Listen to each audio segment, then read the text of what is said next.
The most news in the morning. CNN's American Morning. Weekday, 6 a.m. Eastern. First ever National Tea Party Convention is underway in Nashville. And here at CNN, we've been shining the spotlight on this grassroots political movement, people who want their voices heard in Washington. And one in particular not only embraces Tea Partiers' anger, but he was actually born from it. From the final part of our series, Welcome to the Tea Party, we're talking to Kentucky doctor Rand Paul. He's the son of former presidential candidate and Texas Congressman Ron Paul. And he threw his hat into the Kentucky Senate race last year. He's campaigning against big government. And he even got the special seal of approval from Sarah Palin, who's a keynote speaker at the convention. Dr. Paul, thanks for being with us. Good to be with you. Now, you remember I interviewed you last August. You were here. We talked to your dad as well. And this is when you were first announcing your candidacy for the Senate. You were a long shot. Now you fast forward 6 months and you're a viable candidate. What do you think has changed? It's just been an amazing and an astounding campaign so far. We started out 11 points down, and we're actually 19 points up in an independent media poll.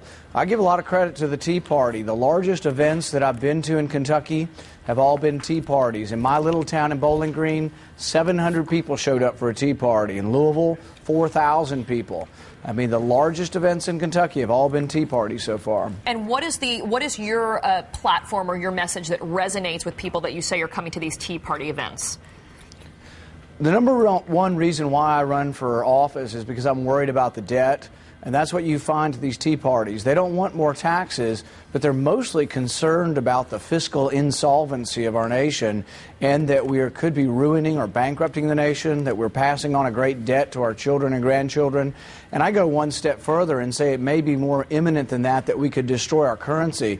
And we have to do something. And it's not going to come from the career politicians. You know, I want to ask you about that because we've been talking about the Tea Party movement and sort of trying to get more a handle on exactly, who these people are, what political affiliations, if any, are these independent voters. And when you look at some of the people who are sort of very actively involved, there are some questions here. I mean, Tom Tancredo, former congressman out of Colorado, this is what he said at one of these events. He said people who could not even spell the word vote or say it, and then there were cheers, put a committed socialist ideologue in the White House as named Barack Hussein Obama. Do you subscribe to that type of divisive wording and language?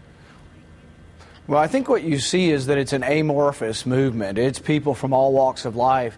But really, there are some politicians who've gone into the movement and tried to become part of the movement. But really, the movement is about individual people. And like I met with the leaders of the Louisville Tea Party recently, and it's 8 common citizens like the rest of us who work every day, who are middle class, who are not wealthy. But what resonates most with them is they look at the issues based on the issues, not on which party. Now, I think they tend to be more Republican than Democrat, but they will tell you if there's a good Democrat, they would support them. They base it on the issues.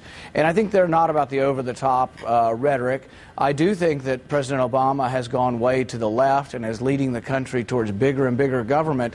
But I tell people it didn't start with him. I think it started really 60, 70 years ago with an expansive understanding of the Constitution where we say the Commerce Clause means anything and big government is driven through the Commerce Clause. Right. I mean, I totally hear your message about fiscal conservatism, and it has been what has really galvanized many people. But then when you see some of the video that we just showed, they have Obama as Hitler. They have, a picture of him looking dressed up in with blood coming out of his mouth, looking like the Joker. Yeah, that's Batman. not the kind of stuff.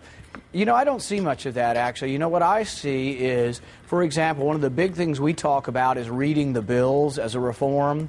And I do fault the president when he comes forward, and he actually sounds like he wants to capture some of the Tea Party because in his State of the Union he says, we all admit the bank bailout was wrong. Right. Well, if they admit it was wrong, explain why they voted for it, him and many Republicans, but explain why it was 1,000 pages long, printed at midnight and passed at noon the next day, and they don't read the bills.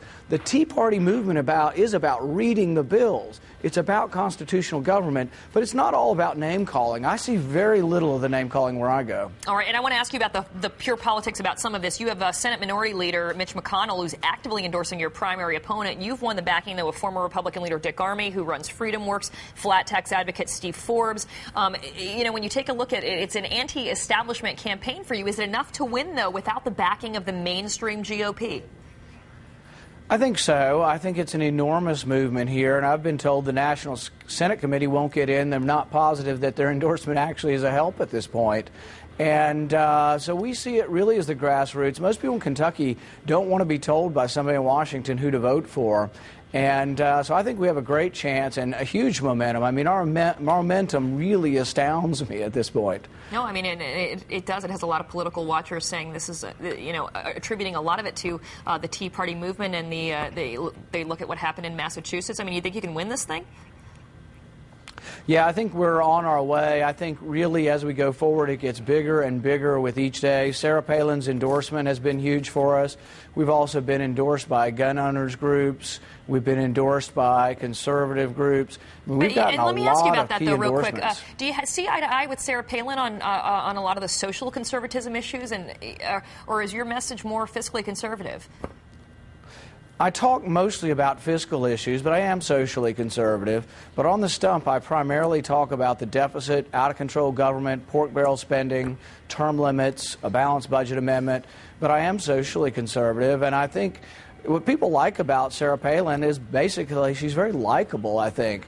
There are things about her that people say, well, that could be me, in the sense that she has a family, she has to deal with issues in her family and things, but she comes out as a good mom and a person who wants what's best for the country. Well, she is polarizing, though. I mean, you're people that love her, people that don't. So it's very interesting. But anyway, it is a key endorsement. We'll certainly tell you that. Rand Paul, good luck. Thanks for joining us once again. Lots changed since we saw you 6 months ago. Yeah, we're real happy down here. All right. Thanks so much.